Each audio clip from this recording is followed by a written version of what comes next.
आदरणीय दर्शकवृन्द 2079 साल वैशाख 30 गते हुन गइरहेको आम निर्वाचन स्थानीय तहको निर्वाचनमा अनि नेपाली कांग्रेस गेरुवा वार्ड नम्बर 4 घर दैलो कार्यक्रम भइरहेको छ। अनि यहाँनिर हामीले हाम्रो निवर्तमान उपाध्यक्षज्यू पनि आज एकदम खुसीले नाच्नु भएको छ। अनि त्यसैगरी वडा सदस्यहरू पनि नाच्नु भएको छ। तर टिकट नपाए पनि टिकट अहिले आफूलाई पालो दिनुभएको छ र पनि अहिले उहाँ खुसी साथ आफ्नो पार्टीको लागि आफ्नो जनताको लागि यहाँनिर नाचिरहनु भएको छ। घर दैलो कार्यक्रम यहाँनिर त्यसपछि गएर भोट माग्ने क्रम भइरहेको अवस्था छ। यसरी हाम्रो वार्ड नम्बर 4 को महिला दिदीबहिनीहरू एकदमै रमाउँदै नाच्दै गाउँदै आफ्नो अमूल्य भोट माग्दै हुनुहुन्छ। अनि यसै गरी रमाउँदै हुनुहुन्छ। हामीलाई विश्वास छ अहिले यो माहौल साँच्चै नै वैशाख 30 गतेबाट अझै रमणीय हुनेछ भन्ने हाम्रो आशा छ।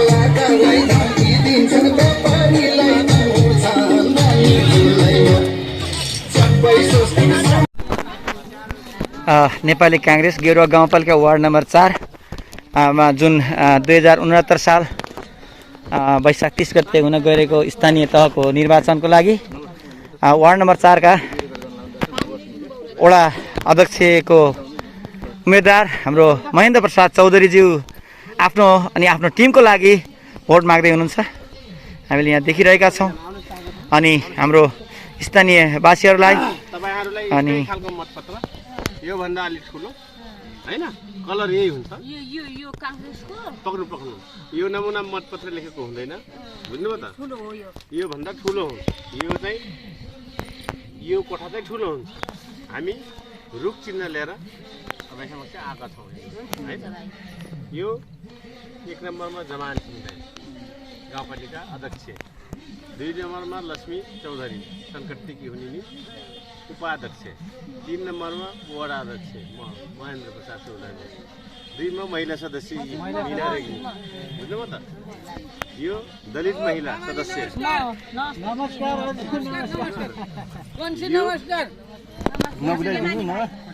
यो पहिलो रुख खुसीराम खुसीराम, बुझ्नुभयो त? यो दोस्रो 2टा रुख भएको तपाईँहरू यो हुकुमको दुईटा दुवै रुखमा हाल्नु पर्यो। बिचमा एउटा माना छ दुवै रुखको बिचमा हाल्नु पर्यो। रेखादी बाहिर थिए ए रुखको बिचमा हान्दिनु होला। 1 2 3 4 5 6 7 ठाउँमा हाल्नु होला है। बोटालले त खै यहाँ बिचमा हाल्नु पर्यो कि यहाँ सुहाउनु हुँदैन। तपाईँ यहाँ सिक्न आउनु न। आदरणीय दर्शकवृन्द, गेरुवा गाउँपालिका वार्ड नम्बर 4 वडा अध्यक्षज्यू आफ्नो पार्टीको यहाँ प्रचार गर्दै हुनुहुन्छ। उपाध्यक्ष लक्ष्मी चौधरी, यी 3 नम्बरमा वार्ड अध्यक्ष महेन्द्र प्रसाद चौधरी, यी महिला सदस्य मीना रेग्मी, यी चिनिन, यी दलित महिला सदस्य देवी सेरा, यी पुरुष एक छोरो चुनाव चिन्ह रूपमा रहल खुसीराम चलरान घर, यी 2 छोरो रूपमा रहल चुनाव चिन्ह हुकुम बहादुर चलाउने हेर्नु जैन जनले 7 कोठामा 1 2 3 4 5 6 7 ठाउँमा अहिले मसँग जन्म निशंसी हाइमै नि असिन जति स्वस्ति चिन्ह लगाइल बाजे वहाँ कलमा दान रोहनले मसी लगाइना असिन जति लगाइना जनले 7 ठाउँ जनले।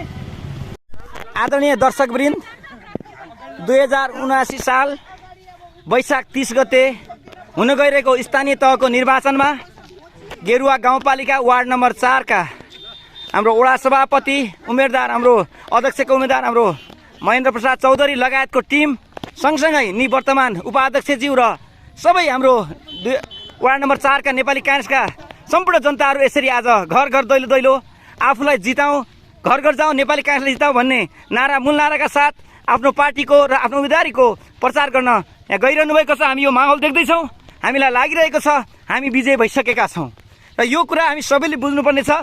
यस वार्ड नम्बर 4 का स्थानीयवासीहरूले सबैले बुझ्नुपर्ने छ। अबको यस देशको निकास भनेको नेपाली काङ्ग्रेस हो, वार्ड नम्बर 4 को विकास भनेको नेपाली काङ्ग्रेस हो भन्ने कुराहरू हामी बुझ्न सक्नेछौँ। खालि वार्ड नम्बर 4 लाई मात्र होइन, गेरुवा गाउँपालिका नै नेपाली काङ्ग्रेसमय बनाउन हामी अनुरोध गर्दछौँ। र आज हामीसँग हुनुहुन्छ वडा नम्बर 4 का अध्यक्ष के एजेन्डा लिएर घर घर जनताको अगाडि जाँदै हुनुहुन्छ, हामी उहाँसँग कुरा गर्छौँ। सर नमस्कार। नमस्कार नमस्कार।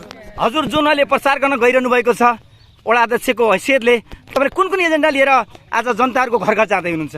एजेन्डा त हामीले बनाइसकेका छौँ, घर घरमा बाँडेकै छौँ। उहाँहरूले पक्कै पनि पर्नु भएको होला। हजुर अब त्यो सबै पालन गर्ने अवस्था छैन अहिले बाटोमा। हजुर होइन हजुर एक दुईटा मेन एजेन्डाहरू। मेन एजेन्डा भन्नाले अब यो मैदानमा जे होस् 4 नम्बरको एउटा उसमा, त्यसमा म 74 को उसमा पनि त्यही भनेको थिएँ, कबड हल होइन। हजुर अनि जङ्गली जनावरबाट पीडित त्यो क्षेत्रमा प्रत्येक साल मर्मतका लागि तारबार त्यो उसका लागि पनि केही रकम छुट्याउने वाराबाट अहिलेसम्म देखेको अवस्था देखिएन होइन। हजुर नदी कटानदेखि लिएर सबै कुरा, शिक्षा स्वास्थ्य यस्ता कुनै पनि कार्यमा दिएका निर्देशकले दिएका कुरामा हामी कुनै पनि कलम चलाउन पछि पर्ने छैनौँ। भनेपछि अब यो 2079 सालको वैशाख 30 गतेको निर्वाचनपछि जब तपाईँ विजयी हुनुहुनेछ तब वार्ड नम्बर 4 लाई यो जङ्गली जनावरबाट सुरक्षित गर्नुहुनेछ, यहाँको शिक्षालाई, यहाँको स्वास्थ्यलाई पक्कै पनि हजुरले विकास गर्नुहुनेछ, यही हो तपाईँले भन्नु खोज्नु भएको? एकदम एकदम एकदम धन्यवाद हाम्रो वडा अध्यक्षज्यू। र उहाँले आज अब योभन्दा जितिसकेर गएपछि यो 4 नम्बरलाई विकासमय, शिक्षामय, स्वास्थ्य बनाउने बाचा र एजेन्डाका साथ घर घर दैलो दैलो जानुभएको छ। अब हामी आजको माहौललाई हेर्नेछौँ। यहाँनिर नेपाली काङ्ग्रेस वार्ड नम्बर 4 घर घर दैलो दैलो यसरी एकदमै हर्ष उल्लासका साथ अगाडि बढिरहेको हामी देख्दछौँ। हामीलाई लाग्छ यो माहौलले गर्दा